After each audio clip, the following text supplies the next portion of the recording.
The Kung Fu genre is Hong Kong cinema's most unique and significant creation. My name is La Francis Hui. I am a film curator at the Museum of Modern Art. In this video, we'll look at the genre closely and discuss the work of Lau Kar-leung, the great director and actor of Kung Fu films. There are mainly two kinds of martial arts films, wuxia films and Kung Fu films.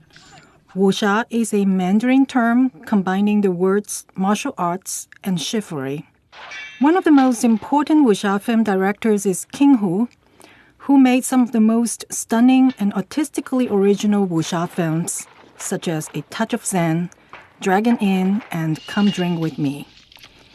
In these films, the fighting is very stylized, imaginative, borrowing elements from Northern opera traditions. You see high kicks, intense acrobatics, anti-gravity and weightless leaps, supernatural power fully fantasized. A more recent example is Ang Lee's Crouching Tiger, Hidden Dragon. You see how the heroes leap all the way up to the top of bamboo trees, stay there, perform extended fights, and fly all over the place. Kung Fu, though, is something else. Kung Fu is a Cantonese term. It literally means skill. You can call a chef a Kung Fu master. In the context of martial arts, it refers to Southern martial arts traditions. Southern Kung Fu relies a great deal on upper body strength, supported by solid lower body stances. The movements are closer to the ground, the kicks are lower, and you see a lot of intricate arm and fist techniques. The most famous Kung Fu master is undoubtedly Wong Fei Hung, a late Qing dynasty figure who ran a martial arts school in Guangdong, who was an expert of the Hung Fist School of Martial Arts, associated with Southern Shaolin Temple. His story is so legendary that it has inspired over 100 films, including the story of Wong Fei Hung and King of Lion Dance. It wasn't until the 70s when the label Kung Fu film was used to describe the genre. It was a time when Bruce Lee emerged and took the world by storm with films like Enter the Dragon and Game of Death. The Chinese audience, being experienced spectators of martial arts, wanted to see realistic fighting. They wanted to see real Kung Fu fighters doing the real thing. A whole generation of actors who were actually trained in martial arts became movie stars. Lau Kar-leung practiced the Hung Fist tradition under his father, who was a student of Wong Fei Hung's direct disciple.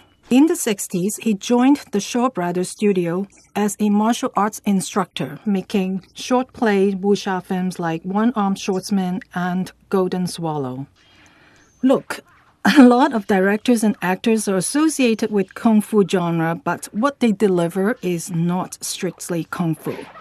Bruce Lee was trained in the Southern Wing Chun style, but he delivered far more than Kung Fu in his films. Look at how he moves in The Way of the Dragon. The way he bounces left and right, those are steps in Western boxing. You also see Judo, Taekwondo, and he was never shy to say how proud he was to mix different martial arts styles, reflecting his identity as a Chinese and Chinese American. Truly a global citizen before globalization. Another action star, Jackie Chan, who is often associated with Kung Fu, actually studied Peking opera, which gave him the acrobatic skills to play Kung Fu characters, such as the one in Drunken Master 2. This athleticism makes him a great performer in action films set in modern times. This is a fight scene in Police Story. What you see is not really Kung Fu, but because of the training Jackie Chan has received, he is able to choreograph and perform incredible stunts. These mixed styles are all sensational to watch and equally hard to execute. There's no need to privilege one over the other. But if you want to talk about old school, authentic Kung Fu, there's no one quite like Lau Kar-leung. Lau Ka-learn has a very strong desire to show the audience the holistic beauty of Kung Fu, a discipline of body and mind. He loves showing the making of a Kung Fu master, a strenuous, grueling process that offers no shortcuts. He devotes a huge amount of screen time to training sequences. The 36th Chamber of Shaolin demonstrates this like no others. In this film, his favorite Kung Fu star, Gordon Liu, goes through a series of Shaolin chambers to fine-tune each Kung Fu technique. You can say it's just a movie, but the laborious training scenes have the feel of a documentary. No actor can act out the training without going through the actual training itself. The process is exhausting. You can't watch it without feeling complete respect for the actor and Kung Fu artists. Lau Ka-learn also likes to showcase the teacher-student relationship informed by the Confucian philosophy of honoring the elders. The teacher doesn't only pass down the Kung Fu skills, he or she is also concerned with the cultivation of the student's moral character. Lau Ka-learn's films reflect his intimate relationship with Kung Fu. His action scenes are meticulously planned, performed, and filmed. He acts in his films often and works with his favorite Kung Fu stars, all of them very well trained and can perform his style of Kung Fu.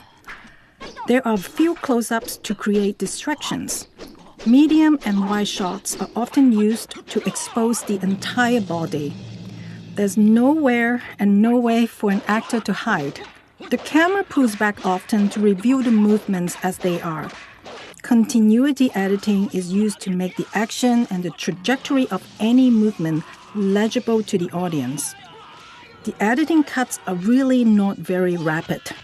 Certainly not like some other action films such as Bourne Ultimatum, which is made up of very quick cuts, stitching together actions that appear to be continuous but most likely performed in broken fragments on the set.